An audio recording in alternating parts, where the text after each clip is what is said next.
What's going on, everyone? Welcome back to the show. So today we're going to talk about the Social Security Fairness Act. This bill just passed the House and will be going over to the Senate. It looks like the Senate will probably vote on this in the coming weeks, and they will pass it and send it to the president for final signature. So this is good news for people who fit in this category when it comes to Social Security. You might be an individual who's receiving a pension, and if you're receiving a pension and you've also earned credits for Social Security benefits, right now you're seeing a reduction in your Social Security benefits because you have a pension. And this also impacts people who've worked and earned a pension, and let's say your spouse worked and earned Social Security benefits. Now, you're entitled to spousal benefits or benefits as a widow. However, if you're receiving a pension, your spousal benefits or benefits as a widow, it's going to be reduced because you're earning a pension. And so that's what WEP and GPO is. And what they want to do is they want to eliminate WEP and GPO, and that's what the Social Security Fairness Act is all about. I want to talk about some of the pros and cons and some of the misconceptions, because there are a lot of people. I posted a couple of videos talking about this topic, and there are people that are saying, well, it's not fair and they shouldn't be getting any extra benefits and all this stuff, which is, it's absolutely not true. You're not getting anything extra. And we'll talk a little bit about that in this video. But first off, you guys can do me a favor. Please like the video. And if you're watching this video and you want to see more content like this, please consider subscribing to the channel. So first off, you guys see I'm in a different setting. I'm traveling right now, and I'll be traveling for a few weeks. And so you guys are going to see a different side. I'm in another country, so it's a whole different world. But I like to travel. I like to get out there and just experience different things. So anyway, let's go ahead. Let's talk a little bit about the Social Security Fairness Act, and I want to talk about some of the pros and cons. So when we're talking about some of the pros, the first pro is you restore your full benefits. Now understand this, and this impacts me, okay? It actually impacts me right now. I worked for 21 years, earning a pension, worked in law enforcement, and now I'm retired from that job.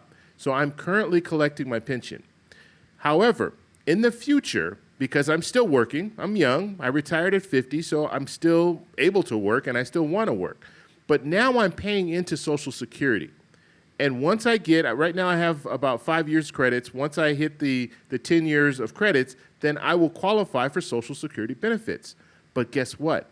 I'm not going to get the full amount if WEP and GPO is still enacted. If they can get rid of those provisions, then yes, I'll get my full amount. But right now, I'm paying into Social Security. And why should, if I'm paying into Social Security, why should I get a reduced amount just because I earned a pension? And that's the question there. And that's what I feel is not fair.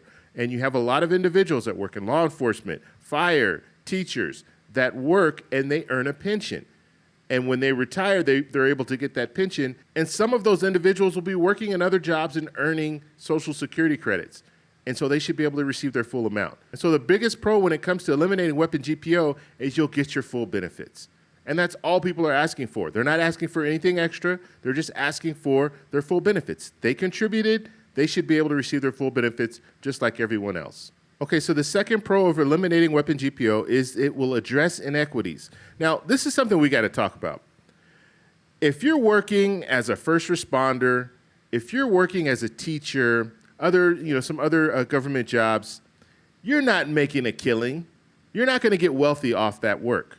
As a matter of fact, especially when you're working in law enforcement, a lot of law enforcement officers will work overtime, a lot of overtime, just so they can make ends meet. So it's not like you're making a killing working in civil service. However, it's a very rewarding job. I enjoyed it, and you do earn a pension. And that's something that people look forward to, earning a pension. But when they retire, it would be nice to have Social Security to offset that pension, to give them a little bit of extra money. And so we're not asking for a lot here. And I talked about this before. When you have wealthy people, people who are very rich, and their retirement is already set up for them and they don't have to really worry about Social Security, that's different. But when we're talking about a person who's worked and didn't make a lot of money, when they retire, give them their full Social Security benefits. Don't just let them say, oh, you have a pension, so we're not going to give it to you. So we need to talk about it along those lines. And so it just says right here, removes penalties that disproportionately affect low and middle income retirees. We're not talking about wealthy people. Low and middle income, yes. These are people who work for local government. And then it says helps retirees who depend on Social Security for a significant portion of their income. And they say that Social Security shouldn't supplement more than 40%, but some people will come close to that line. Some people receiving a pension, they're going to need Social Security in order to survive. And depending on where you live, I mean, in California, it's very, very expensive. I can tell you firsthand. If you own a house, you're lucky. And the cost of everything in California is very, very expensive. Now, you do have an opportunity to move outside of the state when you retire, so that is an opportunity for you. But if you plan to stay in some of these states that are very, very expensive to live in, you're going to need all the extra retirement money that you can get. And then another thing too, and I don't know if this goes for all county employees or all local government, but we don't have we didn't have a 401k plan. We had a 457 plan. Now, 457 plan, you put into that plan, but the government doesn't match that, okay? Whereas like a 401k, a lot of the companies will match what you put in. We didn't have that. Now, you could have that in some different municipalities, but where I worked, we didn't have that. All we did was we can contribute, and whatever we contributed, of course, they were investing that money, and we would see returns that way, but there was no matching of money like you do with 401ks. So our retirement from a 457 plan is not going to look the same as someone who has a 401k retirement. They can contribute, they can put in much more and get a better return than we could.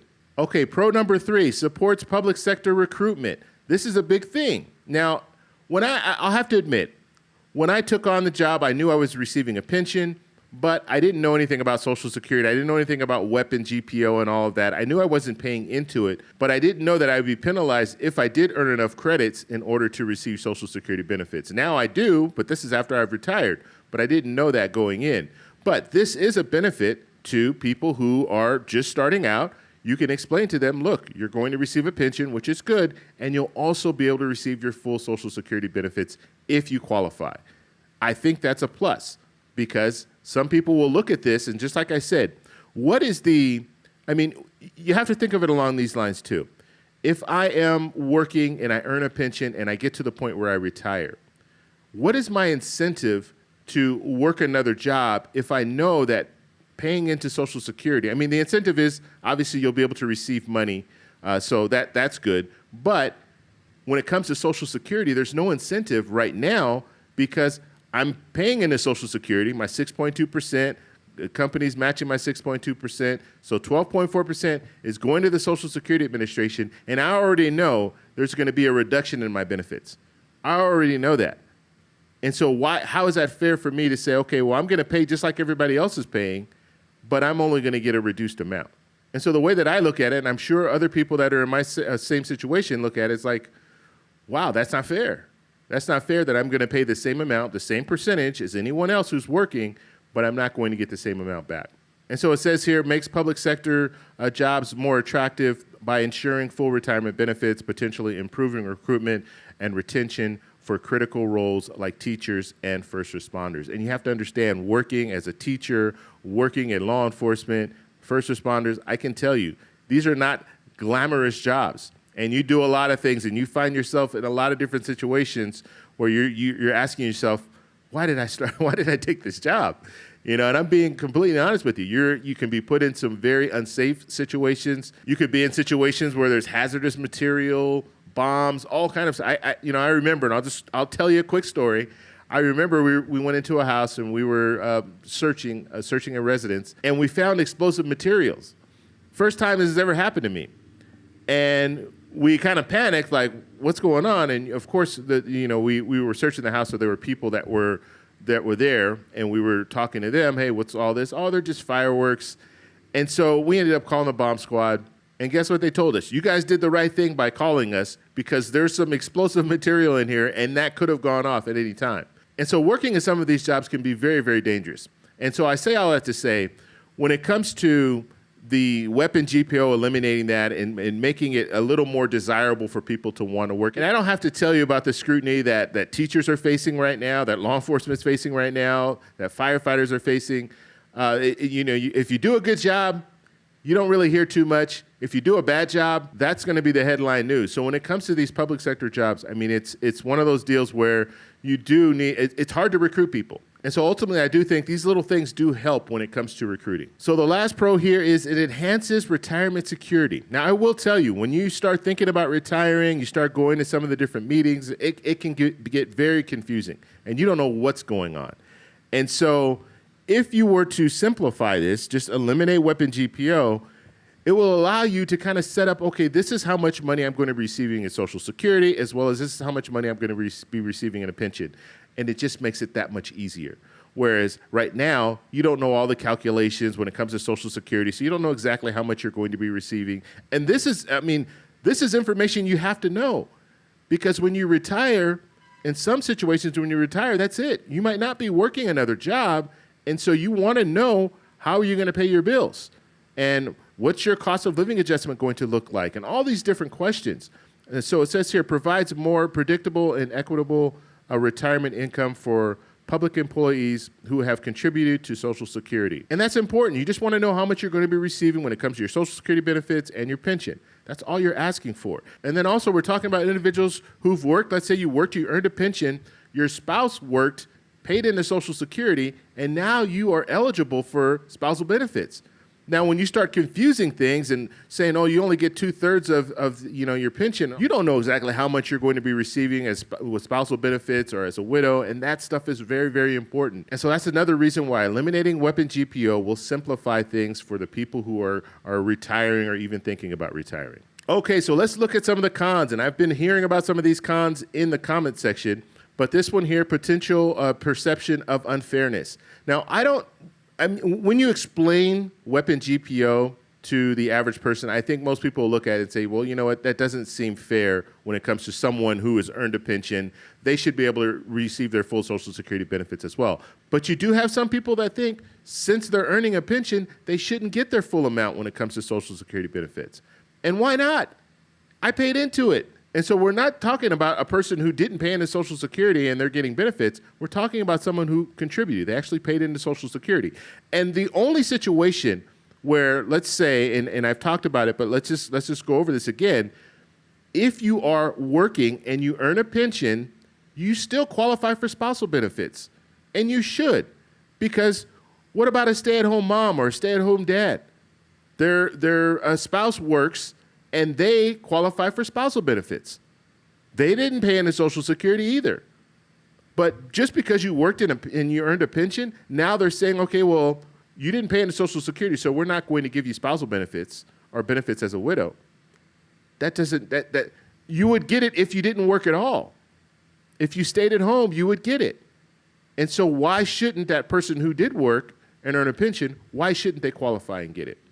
And so that's all we're saying there. So in a situation like that where you didn't pay into it, yes, I think you should qualify. And also in a situation where you paid into a pension and then you also paid into Social Security benefits, you should get your full amount. I don't see any problem with that. But we do have people that they think it's unfair. And it really isn't. You contributed, just like everyone else. You're not getting anything extra. Okay, the next con here is uneven impact.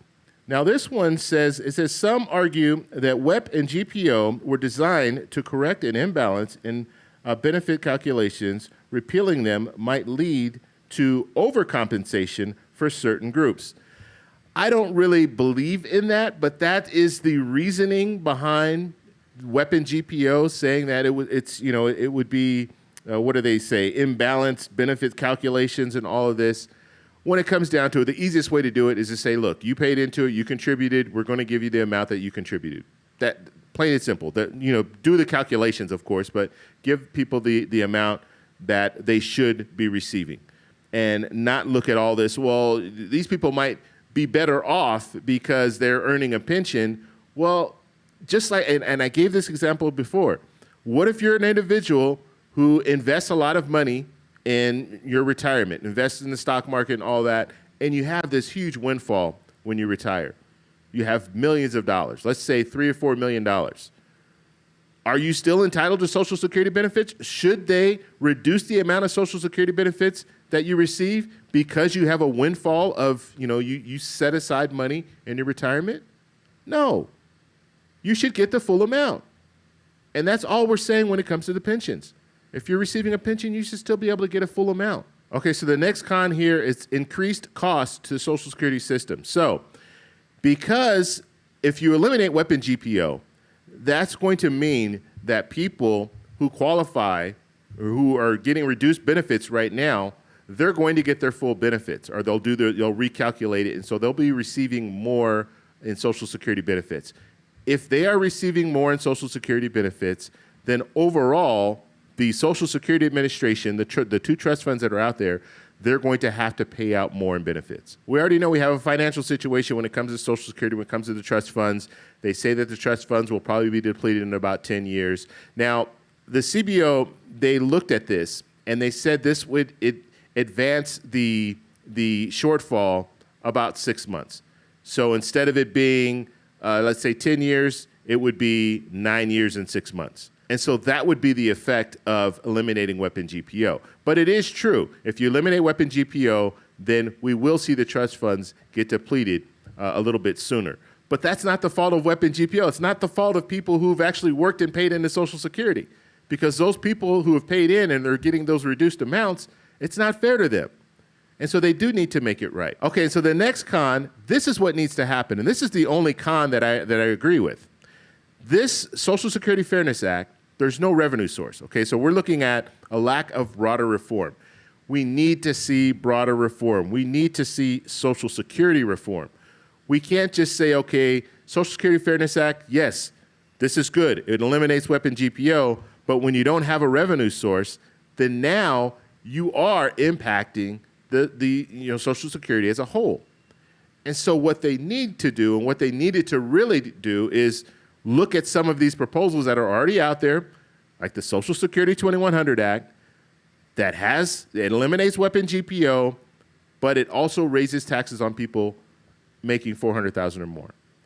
And that pays for eliminating WEP and GPO, as well as it provides an increase for everyone across the board receiving Social Security benefits. And then it also has other benefits to it. Now, I'll link this at the end of the video, the Social Security 2100 Act, because I talked about that a lot, okay? So I have a lot of videos on that topic.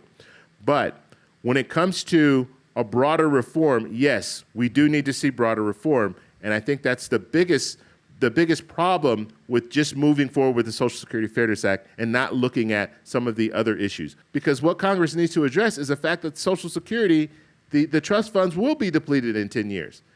And when we get to that point, there's going to be a reduction across the board of about 23%, or even more. I've seen it as high as 33%. And so, yes, eliminating WEP and GPO is great. Right now it's great, but 10 years down the road, you might see a reduction. And that reduction could be really impactful. So, and it's going to be for across the board for everyone. So whether you qualify under WEP and GPO or whether you're just someone receiving Social Security benefits, you're going to see that cut if they don't reform Social Security. I think this is a perfect opportunity for them to put a bill on the floor and vote on a bill that reforms Social Security. Now, the issue is, how do we pay for it? Do we make people who are wealthy pay for it, or do we just say across the board, everyone, we're going to increase the payroll tax to maybe 1 or 2%? I think that's more realistic. If we just say across the board, we're going to have to raise the payroll tax. I know some people aren't going to want to hear that, but if they tell you this will ensure that you receive your full Social Security benefits, and we won't have this issue for another 50 years, I think most people look at that and say, you know what, I'll contribute 1 or 2% more. That makes sense. But to say, okay, well, the wealthy, they're going to have to pay for it, I don't know how realistic that is. I really don't. And so I think ultimately, when we're talking about reforming Social Security, it's going to have to come from everyone. Everyone's going to have to be on board and say, look, okay, we understand the situation. Congress messed up because they didn't act earlier. They could have acted on this years ago. And if they acted on it years ago, we wouldn't be even looking at a situation where 10 years we would be seeing this automatic reduction. But they didn't act because they didn't want, I guess they weren't brave enough to say, hey, look, we have to raise the payroll contribution. But that's what's probably going to need to happen. And so those are my pros and cons when it comes to the Social Security Fairness Act. I want to know what you guys think. Give me some pros and cons in the comments section below. If you like this video, please give me a thumbs up. Please subscribe for more, and I'll talk to you in the next one. Bye.